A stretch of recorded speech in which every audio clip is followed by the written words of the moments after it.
Hello everybody, this is the Wikstrand, taking a little break here from the US vacation thing I did back in September. Now we're gonna talk about 2018 as a whole. Usually when the year comes to an end, you would normally make a top 10 list about what was the best movies of the year, what was the worst movies of the year. But I'm not gonna do that. Now, a normal man would do that, but I am not a normal man. So this is not going to be a traditional list of sort.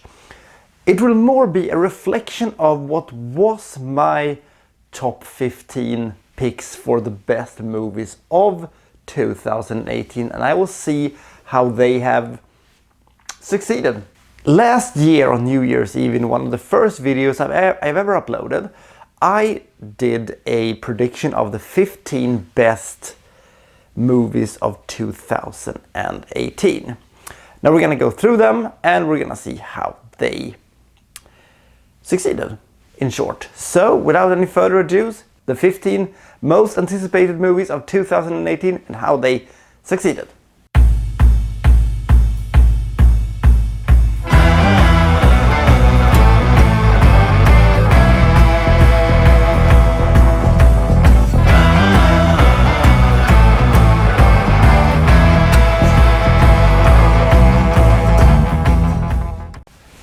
Number 15, Isle of Dogs.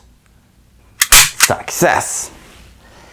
Wes Anderson's best movie. Come at me, I will fight you.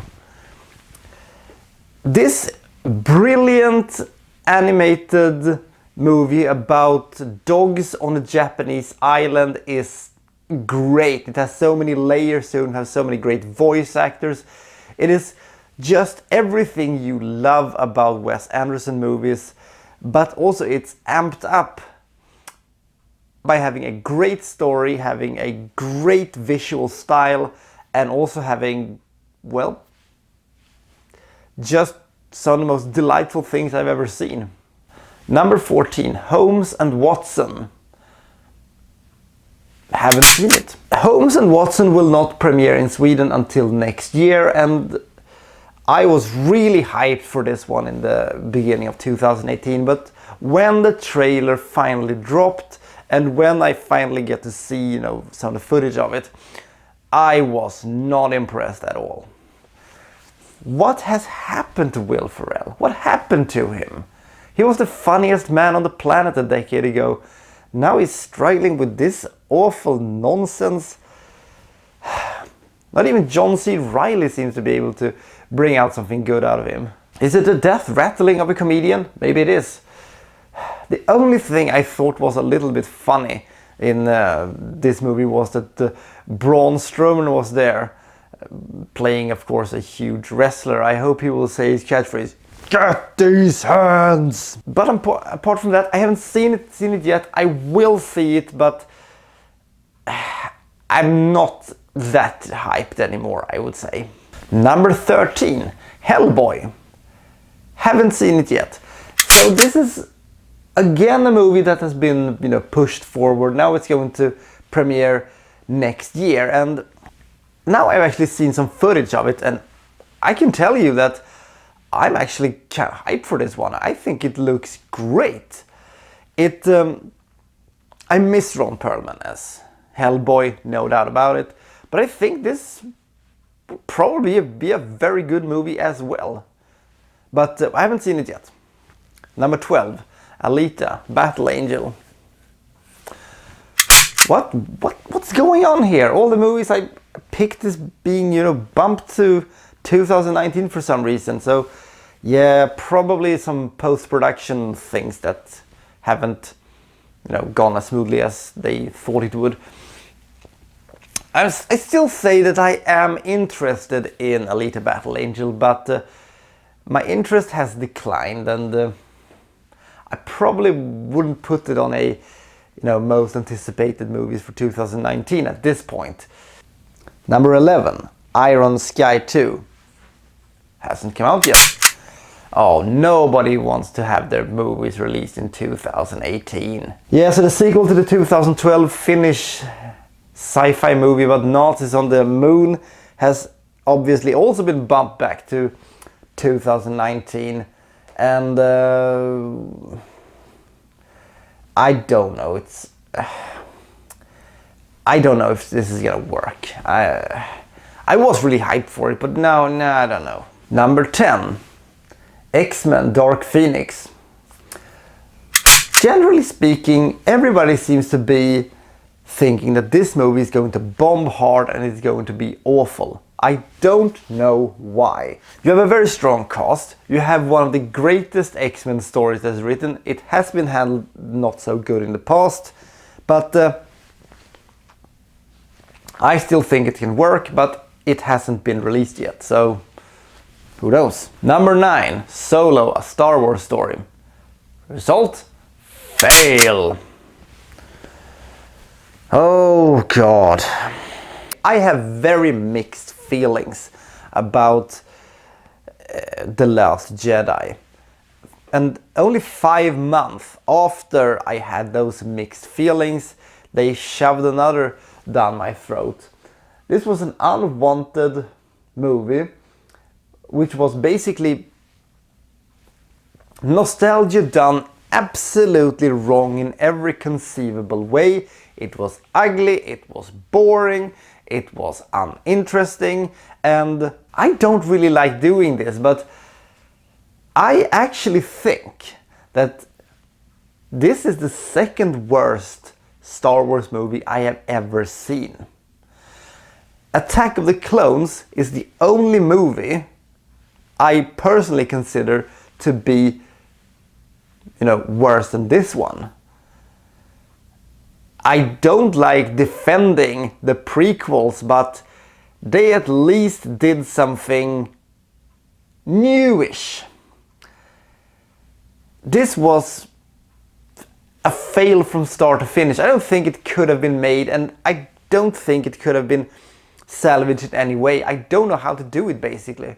Hopefully they learned something, but when was the last time Hollywood ever learned anything? Oh god. Number 8, Black Panther. Result? Success.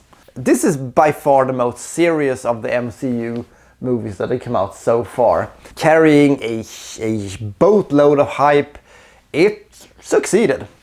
I think it's a really good movie. I think it could have been a little bit more playful maybe, and I think that it was a bit bogged down by the fact that it was being sort of slotted, just a few months ahead of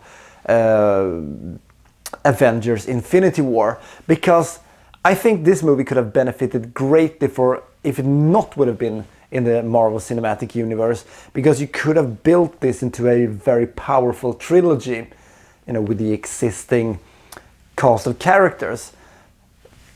If they would have done that, I think they could have done the best movie in the MCU by a country mile. Now it is a really, really good movie. It's a strong movie.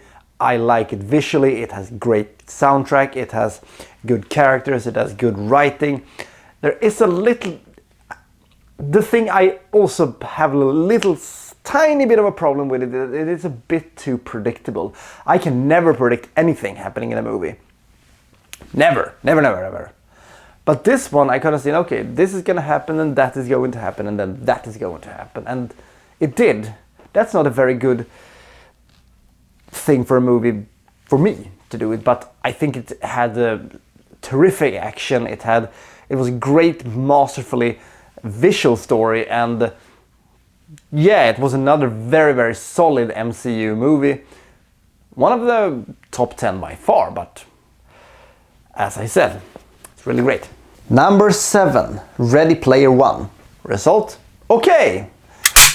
As we progress higher and higher on this one, the demands on the movie also increases. That should probably be mentioned. Steven Spielberg's movie Ready Player One I thought was a really fun and really entertaining movie.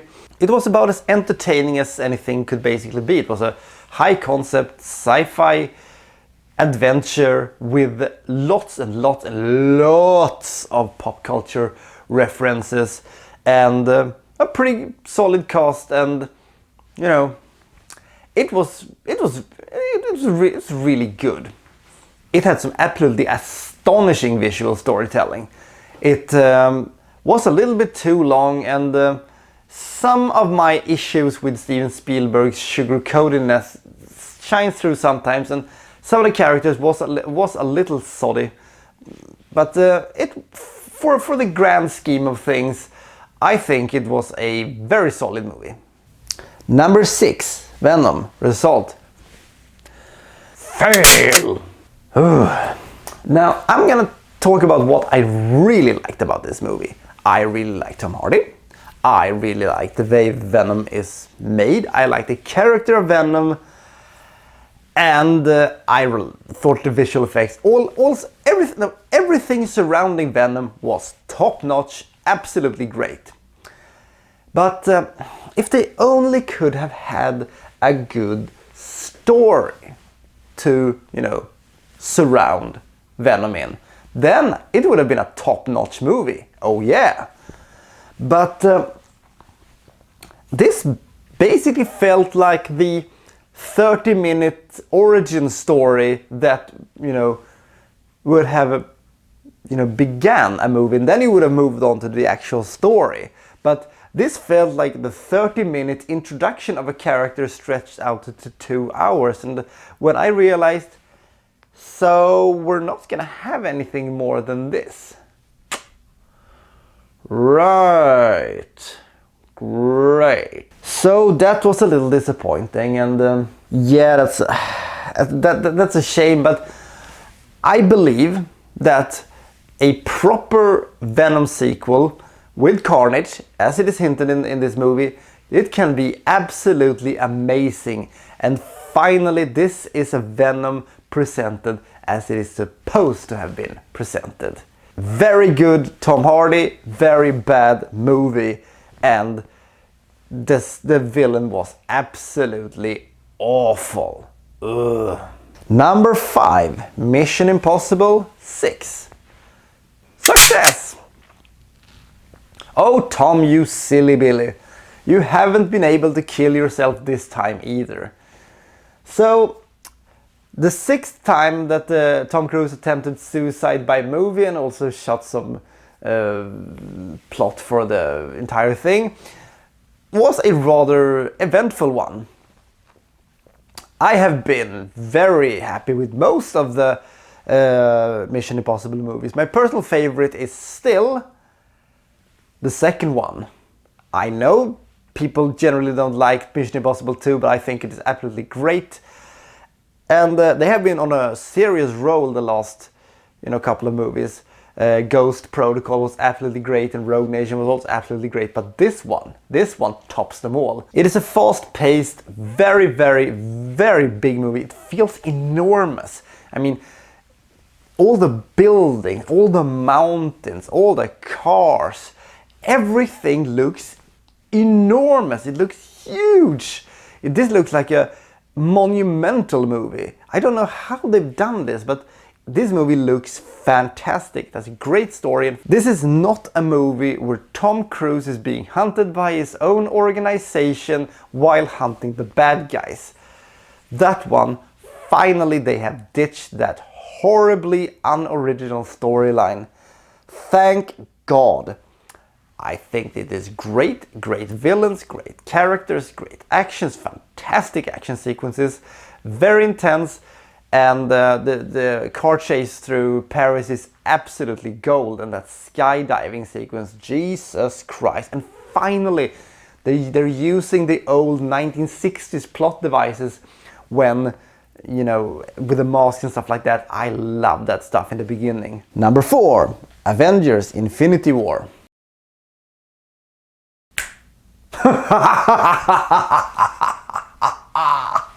Success!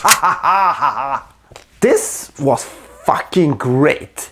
This was absolutely amazing. I loved it. The sheer number of character in this one. My God, is this movie stacked. It's absolutely stacked. But they have the big old baddie to tangle with, Thanos. After teasing him for movies after movie after movie after movie, he finally arrived. And yeah, Josh Brolin is an absolute super pro, and he's just great in this one. You really feel the presence, you really feel the threat of Thanos. And also I love the fact that he, unlike other underdeveloped villains in the Marvel Cinematic Universe, actually has an idea that sort of makes sense, and also he doesn't try to get you on his side. He says, nope, this is what has to be done. I love that stuff. The movie has a couple of really holy shit moments, and of course the ending. It's had me basically look like this. If it didn't show my jaw was on the floor. My god, that was awesome. Fantastic action sequences, amazing visual. There is just so much fan service, there's just so much great callbacks, and there's just so much stuff happening all the time. This movie really needs you to have seen the other movies in the Marvel Cinematic Universe. If you haven't, you're gonna be awfully confused awfully fast, because it can be a little difficult sometimes, you know, to keep track on where everybody is and all that stuff. But how do I say it? Yeah, I think this is the best Marvel Cinematic Universe movie so far. I'm gonna have to rewatch it to be really certain of it, but that's the general feeling I thought when I walked out of this one. Absolutely fantastic. Number 3, The Predator. Success! So I went and saw The Predator on Friday.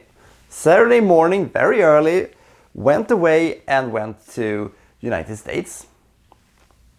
Came home and, you know, was checking some stuff, and I thought, man, they probably have, you know, I assumed, you know, when I'm going through my feed that it was gonna be just, you know, stuff about how much people loved The Predator, but apparently it seems like everybody hates it.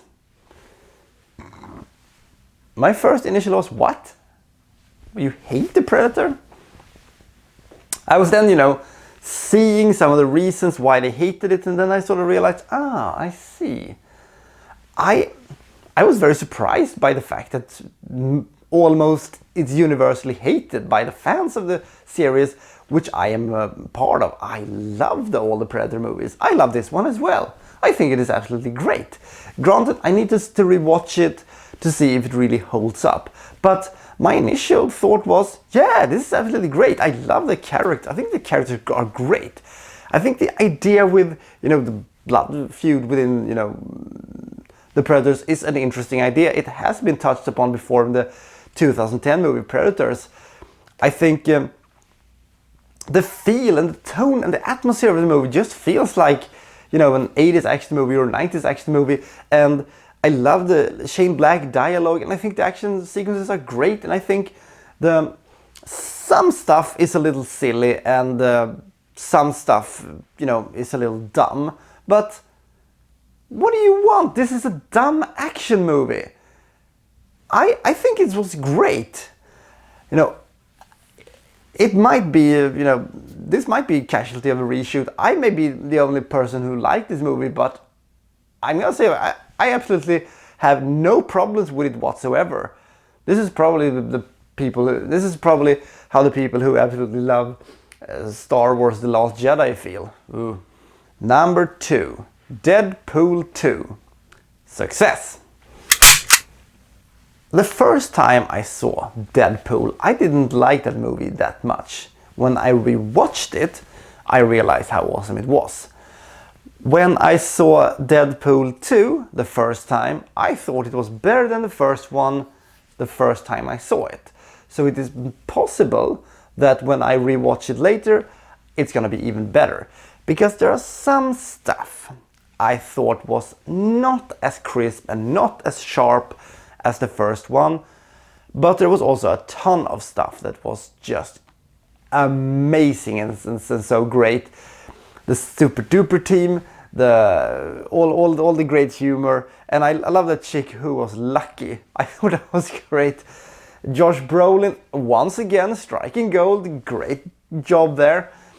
All the small stuff that was made for this movie was absolutely hilarious. I laughed so hard during large portions of it, but there were some cases where I thought, now that thing is going to happen. Which it did, and the movie said, hey, how bonkers we are. And I thought, nah, I saw that one coming. But for all its small little flaws and a little roughing around the edges, I still think this was a very solid and very fun and incredibly funny and violent movie. Super good. And number 1, Annihilation. Failure. Yeah. When I saw the first trailer for Annihilation, it just looked so good. It looked so amazing. And it felt like some kind of a, mysterious sci-fi thriller like Arrival or something like that. And then when I saw the movie, when it opened up in Netflix for some reason, I don't know why, it just didn't feel special. It had some okay performances, but I thought Natalie Portman was pretty boring, and I thought most of the characters in this one was pretty boring. And it had a great visual look, yes. It was pretty interesting, but somewhere I just lost track of where the movie was going, and I just lost the movie I thought I was going to get. I had so much hope into this one. I thought I was going to have a experience like Arrival, but I never got it. It's not a bad movie. It's a really good movie. But when the movie I thought was going to be the best movie of the year can't even crack my personal and so far very secret top 10, then it cannot be called anything else than a failure. I still think it is a really good movie. I still think that it is an interesting story, and the ending, the dancing thing on the beach, is absolutely amazing. But I didn't like the ending, and I didn't understand it, and I wasn't any interested in. My interest in the movie sort of died, and it could never really be repaired again. Sorry. I also must mention the best movie of the year not on this list. Upgrade. This is the RoboCop remake we should have got, but didn't. It's an absolutely amazing movie. See it. Well, on New Year's Eve I'm going to release my video of the most anticipated movies of 2019. Until next time, this is Wikstrand signing out. Woo!